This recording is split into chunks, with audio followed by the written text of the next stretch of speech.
Olá, voltando aqui, vamos reforçar um pouquinho mais ainda essa atitude mental do descentramento, de centering, o observador interno.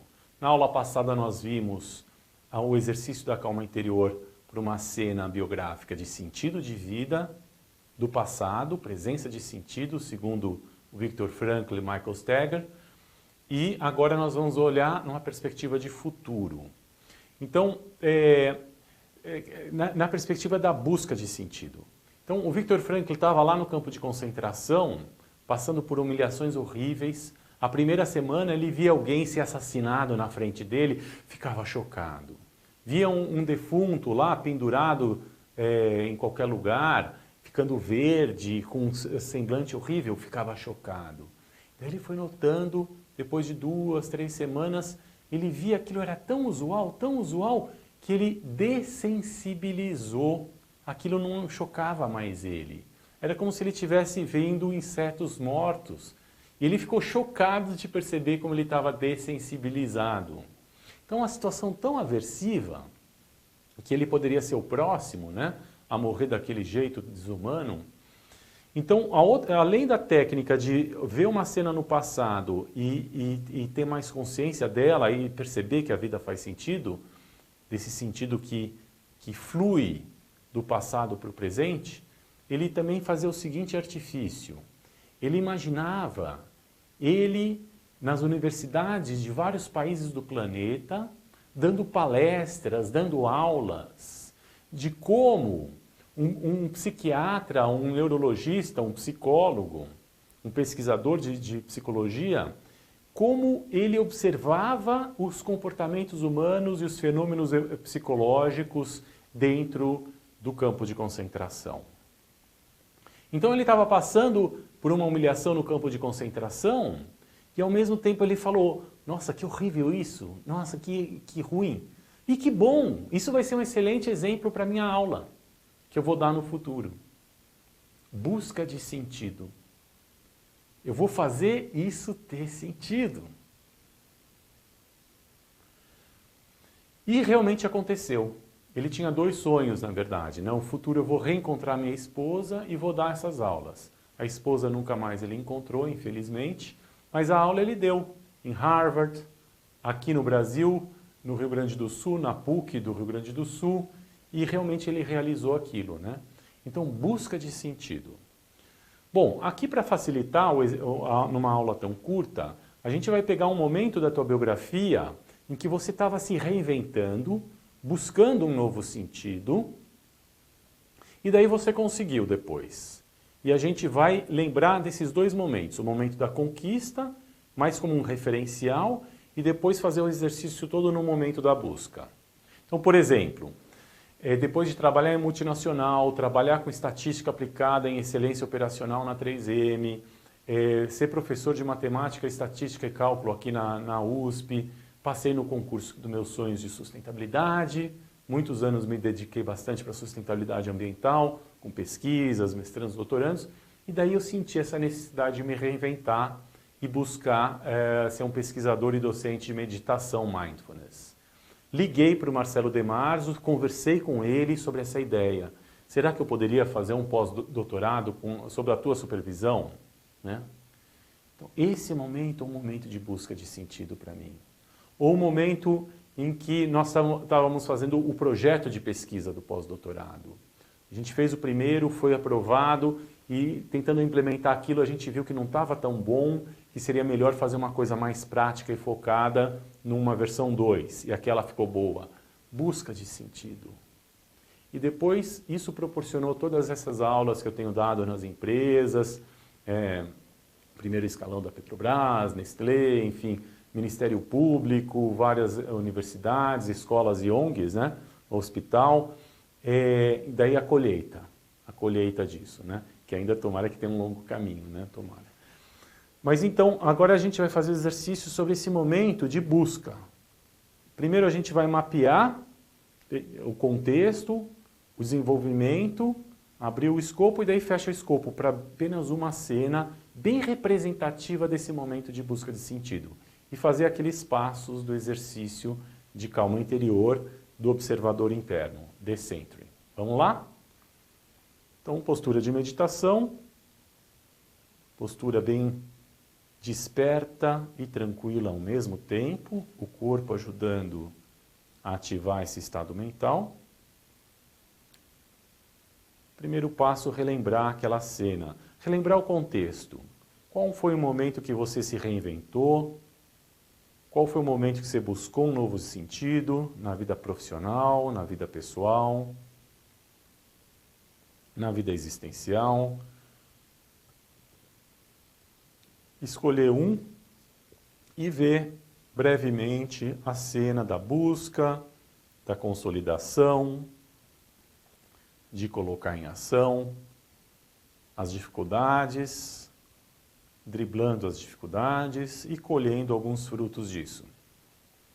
Essa visão geral é agora enfocar apenas em uma cena representativa do momento de busca.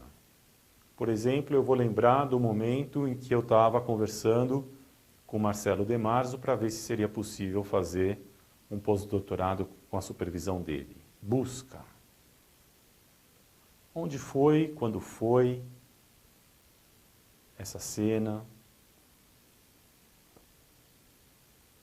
Se tinham pessoas envolvidas ou não?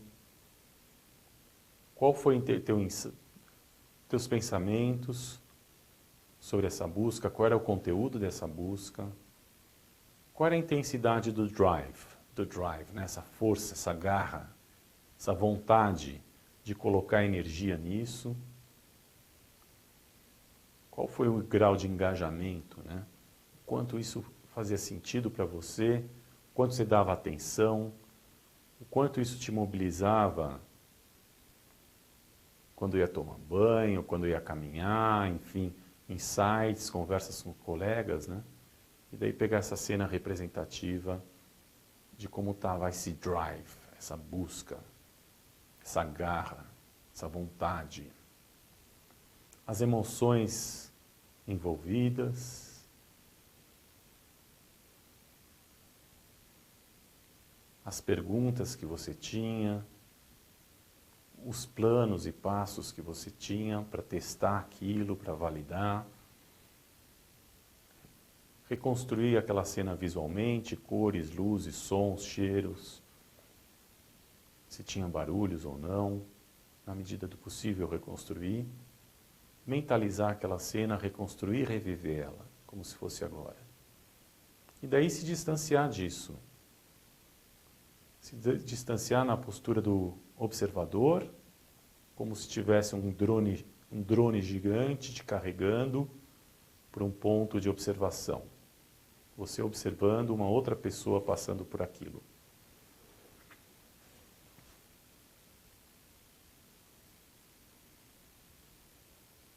Repassando a cena 1, 2, 3 vezes e acessando aspectos mais sutis do que você sentiu, do que você pensou, de como você sentia essa tua vontade, esse teu drive, a tua energia, a tua atenção, como estava essa disposição de estado mental, de busca de sentido. Repassando e reconstruindo a cena, na perspectiva do observador.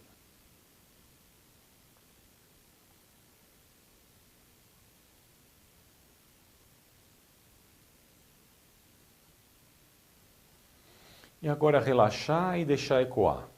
Tentar ver se espontaneamente, sem racionalização, explicação, rotulação, análise, simplesmente a partir do mergulho da contemplação se surge espontaneamente um novo olhar, um novo sentir sobre a situação. Uma nova impressão, um novo insight, um aprendizado de vida, uma sabedoria prática. Qual é a colheita? Sobre o sentido, o significado daquela cena, o aprendizado com aquela cena.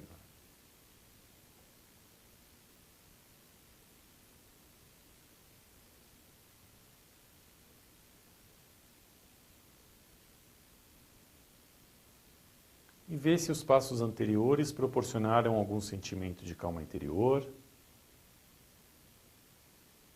dar atenção para essa calma interior, deixar ela expandir, deixar ela preencher todo o estado mental, fluir pelo corpo, ter a sensação da calma interior no peito, pernas e pés, sentir a calma interior nos braços e mãos, costas e cabeça.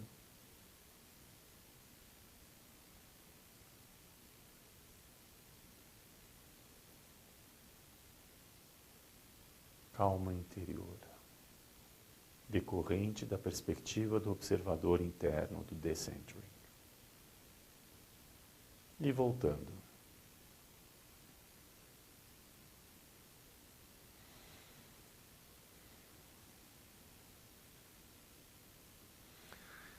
Como foi? No próximo encontro, na próxima aula, nós vamos ver uma outra atitude mental agora, que é a atitude mental da curiosidade, a atitude mental da mente do principiante, aquele que consegue falar, uau, nossa, estou percebendo ao vivo e a cores, nu e cru, como funcionam na prática meus processos mentais. Uau! Né? Ativar essa atitude mental da curiosidade. Isso pode facilitar bastante na prática da meditação. Ok? Então convido você de novo a acionar o áudio da meditação dos instrutores do Grupo Mente Aberta da Unifesp, para ver se a aula que a gente acabou de ter te ajuda a se familiarizar ainda mais com a meditação. Um abraço e até a próxima aula.